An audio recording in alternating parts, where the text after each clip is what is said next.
मित्रों, राम राम। मेरा भारत मेरी बात चैनल पर आपका स्वागत। मैं हूं अनिल नागपाल और आज के इस अंक में हम बात करेंगे संविधान दिवस को लेकर, क्योंकि आज के दिन ही संविधान को जो स्वीकार किया गया 26 नवंबर को, तो आज उसका दिवस है।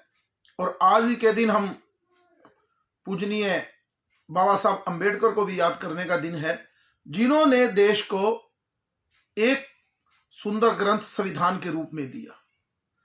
लेकिन क्योंकि इस आजाद देश के स्वतंत्र नागरिक हैं, सब अपना अपना विषय रखते हैं, हमें भी एक विषय रखने का अधिकार है। क्योंकि कुछ लोगों ने जो बाबा साहब अंबेडकर थे उनका चित्रण उस ढंग से नहीं किया। कुछ जो बाबा साहब के नाम को लेकर राजनीति भी करते हैं कुछ लोग, उन्होंने भी झूठ और पाखंड के साथ बाबा साहब को केवल एक जाति का नेता बनाने का प्रयास किया, जबकि बाबा साहब एक युग पुरुष थे और पूरे राष्ट्र के लिए एक ऐसा व्यक्तित्व जिन्होंने इस देश के लिए संविधान दिया कि ये देश कैसे चलेगा और इसको कैसे जीना होगा। इतनी बड़ी परिकल्पना करने वाले व्यक्ति को सीमित कुछ लोगों ने अपनी शुद्ध राजनीति के लिए बांध दिया, या कुछ लोगों ने जो कुछ समय सत्ता में रहे उन्होंने बाबा साहब को पूरी तरह इग्नोर करने का काम किया और कहीं भी किसी परिप्रेक्ष्य में सामने आने की बात उन्होंने नहीं कही। तो आज हम बात करेंगे कि जो बाबा साहब और संघ में समानता है वो क्या सच में समानता है, या आज के दिन आपने देखा होगा राजनीतिक लोगों ने ऐसा विचार पैदा किया जैसे संघ और अंबेडकर अलग अलग विचार हैं। जबकि सच्चाई ये है, राष्ट्रीय स्वयंसेवक संघ और बाबा साहब अंबेडकर दोनों के विचार एक ही तरह से चलते हैं। सौभाग्य की बात है या संयोग की बात है कि नागपुर से ही संघ की स्थापना हुई और नागपुर में ही बाबा साहब की दीक्षा हुई और मऊ में उनका जन्म स्थान है। 1 अप्रैल 1889 को संघ के प्रथम सरसंघ चालक डॉक्टर हेडगेवार जी का जन्म हुआ और 14 अप्रैल 1891 यानी 2 वर्ष पूरे बाद ही बाबा साहब का भी जन्म हुआ। यानी कि बिल्कुल मिलते जुलते समय पर ही दोनों युग पुरुष आए और बाबा साहब का भी एक ही सपना था, क्योंकि उन्होंने समाज में जो देखा कि एक अस्पृश्यता का भाव और बहुत बुराइयां देखी, तो उन्होंने तय किया कि मुझे इसे दूर करना है। और ऐसा ही काम डॉक्टर हेडगेवार ने, जब वो स्वतंत्रता के आंदोलन में थे, तो उन्होंने भी ये तय किया स्वतंत्रता तो मिल जाएगी, लेकिन ये अस्पृश्यता का भाव और जातियों में बटा हिंदू समाज आगे कैसे बढ़ेगा, एक दूसरे से दूरी बनाकर कैसे बढ़ेगा। समस्त हिंदू समाज की एकता होनी चाहिए, सामाजिक समरसता होनी चाहिए, यही भाव डॉक्टर हेडगेवार में था। और दोनों महापुरुषों ने बड़ी कठिन परिस्थितियों में, क्योंकि दोनों व्यक्तियों के घर की स्थिति ऐसी नहीं थी, बड़ी गरीबी की हालत थी दोनों की, कि वो शिक्षा प्राप्त करते। लेकिन कहते हैं कि जब युग पुरुष तो ऊपर से भगवान ही भेजता है, उन्होंने डॉक्टर अंबेडकर चाहे अपना हेडगेवार जी हो, दोनों ने अच्छी पढ़ाई की। एक MBBS के डॉक्टर बने और बाबा साहब बैरिस्टर बने, बहुत बड़े वकील, बड़े कानूनविद बने। दोनों ने इतना ऊंचा दर्जा प्राप्त करने के बाद एक ही काम पे दोनों ने फोकस किया। समाज, हेडगेवार जी ने कहा कि समाज को एक करना है, सामाजिक अस्पृश्यता दूर करनी है। और डॉक्टर अंबेडकर जी का भी मिशन एक था, जो अस्पृश्यता है इसको दूर करनी ही होगी, इसके बिना राष्ट्र कभी आगे नहीं बढ़ सकता। तो दोनों के विचार लगभग सेम चलते रहे। और अब बात करता हूं मैं बाबा साहब अंबेडकर की। जब भारत का बंटवारा हुआ तो उस बंटवारे के खिलाफ थे। उन्होंने थॉट ऑफ पाकिस्तान 1941 में एक पुस्तक लिखी कि ये विचार कहां से आ रहा है, और उन्होंने जिन्ना को और नेहरू और गांधी को बहुत भला बुरा कहा कि आपके ये विचार ही कैसे आ गया, हम एक ही संस्कृति के लोग हैं, तो किसी तरह भी ऐसा नहीं होना चाहिए कि देश का बंटवारा हो। यही संघ चाहता था। और आगे चलते चलते जब देश का बंटवारा हुआ तो उस समय भी उन्होंने कहा कि जब ये इस विषय को लेकर बंटवारा कर रहे हैं तो पूरा हिंदू समाज वहां, क्योंकि मुसलमान हिंदुओं को काफिर मानते हैं और उनको पूरी तरह भारत आना होगा, और भारत के जितने भी मुसलमान हैं उनको वहां जाना होगा। जब तक उन्होंने कुछ देशों के नाम भी लिखे हैं कि कौन कौन से छोटे छोटे देशों में भी जब आपस में बंटवारा हुआ तो उनका आदान प्रदान पूरी संख्या का हुआ, तो भारत में ऐसा क्यों नहीं हो सकता। उन्होंने कहा कि जब तक एक भी हिंदू उधर रहेगा या एक भी मुसलमान इधर रहेगा तब तक भारत का बंटवारा पूरा नहीं माना जाएगा। तो इस विचार के व्यक्ति थे वो। और आजकल एक बड़ा, क्योंकि मैं जो बात कर रहा हूं अंबेडकरवादी जो कहते हैं अपने आप को, है नहीं, क्योंकि उन्होंने अंबेडकर जी के नाम पर, बाबा साहब के नाम पर केवल अपनी राजनीतिक दुकानें चलाई हैं। संविधान की बात करते हैं कि संविधान बाबा साहब ने दिया, उसका मान रखना है। इस चुनाव में भी चला कि संविधान की रक्षा करेंगे। आपको ध्यान होगा, आपने पढ़ा होगा 15 नवंबर को जब 1948 में संविधान सभा की एक बैठक में केटी शाह नाम के व्यक्ति ने, प्रोफेसर केटी शाह थे, उन्होंने एक प्रस्ताव रखा कि इस भारत में, जो भारत है, इसमें शब्द जोड़ा जाए, भारत एक सेकुलर देश और समाजवादी देश है, समाजवाद का पर्याय। ऐसे दो शब्द जोड़ने का प्रयास उन्होंने संविधान सभा में रखा, लेकिन उसका विरोध, क्योंकि चेयरमैन थे बाबा साहब उस कमेटी के संविधान सभा की, तो उन्होंने सिरे से इसको खारिज कर दिया। उन्होंने कहा कि भारतीयों के तो खून में ही सेकुलर है, और साम्राज्यवाद की जहां तक बात है वो आने वाली पीढ़ी तय करेंगे कि पूंजीवाद ठीक है, साम्राज्यवाद ठीक है, या अपनी आर्थिक दृष्टि कैसी होनी चाहिए, वो आने वाली पीढ़ियों पर छोड़ देनी चाहिए। हम किसी को एक ही बंधन में नहीं बांध सकते। तो ये विचार थे बाबा साहब के उस समय, और वो प्रस्ताव पूरी तरह से सेकुलर जो लिखा वो खत्म हो गया। लेकिन उसी समय 1976 के अंदर सेकुलर शब्द जोड़ दिया गया। लेकिन मुझे आज तक एक भी व्यक्ति ऐसा नहीं मिला जो बाबा साहब के नाम पे राजनीति करता है, उसने ये कहा कि जब बाबा साहब ये नहीं चाहते थे कि इसमें सेकुलर शब्द जोड़ा जाए, तो 1976 में कांग्रेस की इंदिरा गांधी सरकार ने जबरदस्ती आपातकाल लगाकर इसको, सेकुलर शब्द को जोड़कर, क्या संविधान का या बाबा साहब का अपमान नहीं किया? पूरी तरह से यह बाबा साहब का अपमान था।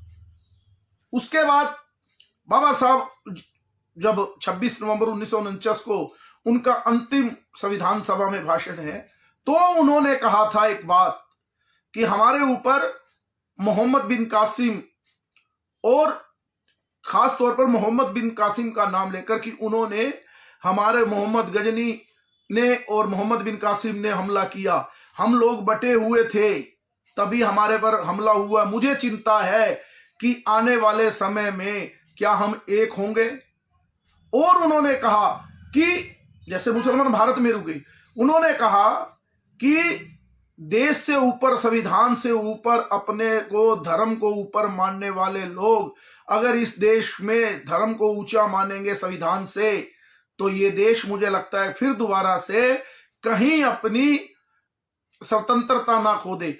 इसको लेकर बाबा साहब को बड़ी चिंता थी। आजकल जो राजनीतिज्ञ लोग हैं वो बड़ा जय भीम जय मीम का नारा लगाते हैं और पीछे बाबा साहब की फोटो लगाते हैं टीवी डिबेट पर, चाहे उसमें बहुत से मुस्लिम नेता आते हैं। उनसे कभी भी कोई व्यक्ति पूछ ले कि आपके लिए शरिया पहले है या संविधान पहले है, तो वो उसी समय कहेंगे कि हमारे लिए शरिया पहले है। तो फिर बाबा साहब का अपमान हुआ या नहीं? क्योंकि बाबा साहब ने कहा है ये बात। और लेकिन बाबा साहब का नाम लेकर दुरुपयोग करके पूरे समाज को खंड खंड करने का काम इन कुछ बुद्धिजीवी जो हैं, जिनको नक्सल अर्बन नक्सलवादी कहा जाता है, उन्होंने करने का प्रयास किया। और बाबा साहब स्पष्ट कहते हैं उस समय कि भारत में समान नागरिक संहिता होनी चाहिए। आज देश को आजाद हुए 75 वर्ष से ऊपर हो गया, 78-79 वर्ष हो गए, लेकिन आज भी देश में यूसीसी लागू नहीं है। जब भी यूसीसी की बात आती है तो इस देश में दंगे हो जाते हैं। ये बाबा साहब ने उसी समय, क्योंकि दूरदृष्टा थे बाबा साहब, और उन्होंने इन बातों को पूरी तरह से जान लिया था कि आने वाले समय में क्या क्या परिस्थितियां हो सकती हैं। इसलिए उन्होंने अपने भाषण में भी ये बातें कही हैं, और जो बाबा साहब ने अपनी पुस्तकें लिखी हैं उसमें भी इन बातों का स्पष्ट उल्लेख है। लेकिन कुछ लोगों ने, जैसे कांग्रेस की सरकारें आई, उन्होंने प्रयास किया कि बाबा साहब का कोई भी विचार सामने ना आ पाए, और उन्होंने एक ही विचार रखा, नेहरू गांधी खानदान की बात। और बाबा साहब जब उस सरकार में मंत्री थे तो उसके बाद जैसे ही बाबा साहब वहां से अलग हुए तो कांग्रेस और नेहरू ने बाबा साहब को चुनाव भी नहीं जीतने दिया। और भारत रत्न तो बड़ी दूर की बात है, भारत रत्न भी जब मिला तो भाजपा समर्थित सरकार में मिला। यानी कि बाबा साहब का अपमान करना, उनके विषयों की जानकारी को सही ढंग तक आज तक पूरी तरह हर व्यक्ति को नहीं पता होना चाहिए लगी, जबकि होना यह चाहिए था कि संविधान निर्माता का क्या क्या जीवन रहा, कैसा जीवन रहा, वह पूरी तरह से हर व्यक्तित्व, भारत के हर नागरिक को जानने का अधिकार होना चाहिए था। लेकिन कुछ बातें उनकी बीच में से निकाल कर दिखाई गई और एक शत्रुता का भाव रखा गया। और मैं जैसे बात कर रहा हूं संघ और बाबा साहब में समानता, वही काम जो बाबा साहब कर रहे थे वही काम उस समय डॉक्टर हेडगेवार कर रहे थे। 1936 से लेकर 1939 तक बाबा साहब संघ के वर्ग में 4 बार आए, और डॉक्टर हेडगेवार से भी 1-2 बार उनकी मुलाकात हुई। और उन्होंने जब देखा, एक वर्णन आता है, एक शाखा लगी हुई थी, वहां बाबा साहब ने पूछा कि 500 के लगभग कार्यकर्ता गणवेश में थे। बाबा साहब ने पूछा कि जो इसमें से अस्पृश्य लोग हैं वो एक कदम आगे आ जाएं। कोई भी व्यक्ति नहीं आया। फिर वहां जो संघ के अधिकारी थे उन्होंने कहा कि डॉक्टर साहब आप ये जानना चाहते हो कि इसमें जाति कौन सी है? तो बोले हाँ, मैं यही जानना चाहता हूं कि इसमें सभी जातियों के भी लोग हैं। तो उन्होंने कहा कि इस स्वयं सेवकों में 500 में से जो महार, चमार, जाटव, जो भी शब्द उन्होंने कहे उस समय, जो इस क्षेत्र के लोग हैं, इन जातियों के लोग हैं, वो एक कदम आगे आ जाएं। लगभग 100 लोग उस समय आगे आए। बाबा साहब देखकर हैरान हो गए। उन्होंने कहा जातियों का गौरव तो है, लेकिन संघ में अस्पृश्यता जैसी कोई बात नहीं है। फिर उन्होंने वहां भोजन भी किया। एक बार उन्होंने डॉक्टर हेडगेवार से भी इस विषय पर चर्चा की कि सामाजिक समरसता का जो मूल मंत्र है वो आप सही ढंग से लेकर चल रहे हैं, और आज तक वही संघ में सामाजिक आज भी जो पंचप्रण है, जिसमें पर्यावरण है और बहुत सामाजिक समरसता है, कुटुंब प्रबोधन है, पंचप्रण जो संघ के हैं, उसमें प्रमुखता से सबसे पहला जो काम है वो है सामाजिक समरसता। यानी कि बाबा साहब का जो सपना था आज भी संघ उसी तरह चल रहा है। लेकिन बहुत से पॉलिटिशियनों को और बहुत से लोगों को, चंद्रशेखर रावण जैसे व्यक्ति आपने देखा होगा कि किस तरह से बताएंगे बाबा साहब को लेकर, लेकिन समाज को गुमराह करने का काम ये जो अर्बन नक्सलवादी हैं वो करते हैं, और इस तरह से समाज को एक नहीं होने देते। आपने देखा होगा कि राहुल गांधी बार बार संविधान और जातियों में बांटने की बात कर रहे हैं, जबकि बाबा साहब कह रहे थे कि जाति व्यवस्था तो होनी नहीं चाहिए। अस्पृश्यता के अलावा उन्होंने ये कहा कि जाति भी नहीं होनी चाहिए, सब भारतीय बने, तभी ये राष्ट्र आगे बढ़ेगा, तभी ये देश आगे बढ़ेगा। लेकिन कुछ छद्म लोग इस तरह के कार्य करते हैं। अब आप देखिए कि आज जो हम संविधान दिवस की बात कर रहे हैं, संविधान दिवस मना रहे हैं, किसी को भी 70-75 साल इसकी याद नहीं आई, 70 साल तक। ये भी संघ के एक स्वयंसेवक नरेंद्र मोदी को ध्यान आया कि बाबा साहब ने हमें जो संविधान दिया उसको उसका दिवस मनाना चाहिए। यानी नरेंद्र मोदी के आने के बाद ही ये काम हुआ। और तो और बाबा साहब के जो 5 स्थान थे, जहां से मऊ है मध्य प्रदेश में, और वहां उनका जन्म हुआ, दिल्ली में उनका प्रयाण हुआ, लंदन में उनकी शिक्षा हुई, उनकी दीक्षा नागपुर में हुई, इस तरह से मुंबई की एक वो जो बहुत बड़ी एक फैक्ट्री है, उन 5 स्थानों को तीर्थ का रूप देने का काम भी संघ के एक स्वयं सेवक ने ही किया। यानी कि जो लोग कहते हैं संघ और बाबा साहब अलग हैं, संघ एससी समाज के खिलाफ है, इस तरह का एक विचार, क्योंकि मैं एक प्रश्न करना चाहता हूं कि आप लोगों से भी और उन बुद्धिजीवी लोगों से भी, कि कई बारी हम लोग ऐसा देखते हैं कि हम तो चांद पर पहुंच गए और बहुत बड़े बड़े लोगों का स्टिंग ऑपरेशन भी हो जाता है, आज तक किसी ने संघ के ऊपर स्टिंग ऑपरेशन क्यों नहीं किया?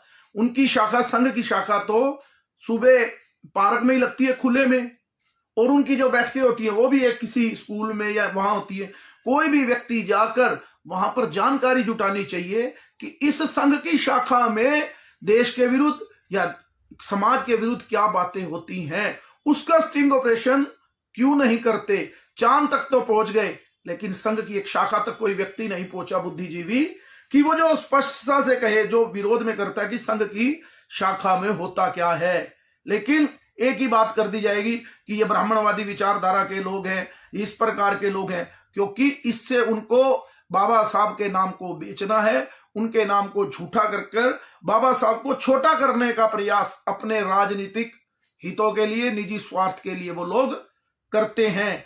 तो हमें समझना ही चाहिए। आपने देखा होगा नरेंद्र मोदी जी जब गए संसद में, उन्होंने माथा टेका, संविधान को माथे पर लगाया। लेकिन राहुल गांधी जैसे चलते हैं, वो संविधान की पुस्तक लेकर, वो केवल ऊपर लाल डायरी है, लेकिन उसके जो पन्ने अंदर हैं वो पूरी तरह खाली हैं।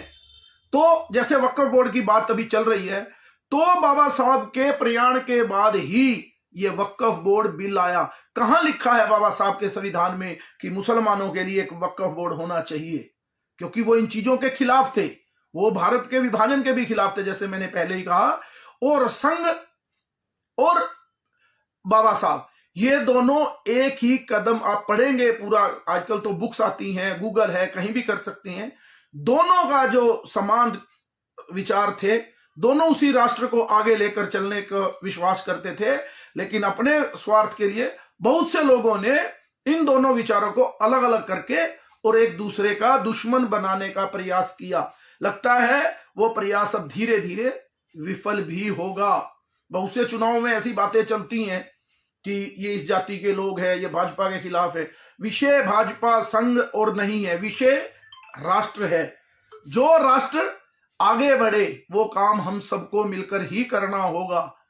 बाबा साहब ने ही, मैंने कहा कि वो विभाजन के खिलाफ थे, और जो आजकल चलता है बटोगे कटोगे या हम एक है तो सेफ है, वो उस समय के विचारों में भी दिखता है कि हमें समाज के रूप में एक रहना है। जिसने अगर बाबा साहब को नहीं पढ़ा, बाबा साहब की जीवनी पढ़े, उनके संविधान सभा में दिए हुए भाषण पढ़े, तो सबकी आंखें खुल सकती हैं।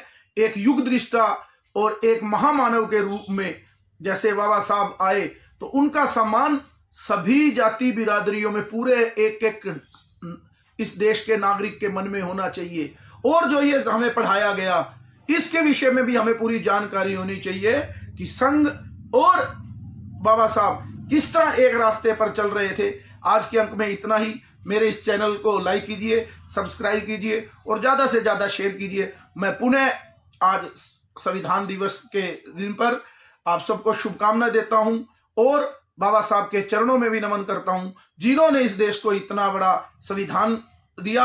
और हमारा भी फर्ज है कि जो बाबा साहब के ओरिजिनल विचार थे, जो सच में उनकी विषय और उनके जानकारियां अपने को जुटानी चाहिए, और जो उनके विचार थे उस पर हमें अमल करना है, ना कि उसकी राजनीतिक रूप में लेकर उनके विचारों को तोड़ मरोड़ कर इस देश में कुछ लोग उनके नाम से, जिनको वो पसंद भी नहीं करते बाबा साहब को, वो लोग आज बाबा साहब का नाम और संविधान की किताब दिखाकर हमें बरगलाते हैं। और बहुत से लोग जो अर्बन नक्सलवादी हैं वो इस देश के टुकड़े टुकड़े और जातियों में बांटना चाहते हैं, जो बाबा साहब के विचारों के बिल्कुल खिलाफ हैं। तो हमें भी बाबा साहब से प्रेरणा लेकर बाबा साहब को याद करना होगा। आज के लिए इतना ही। जय श्री राम, भारत माता की जय, वंदे मातरम।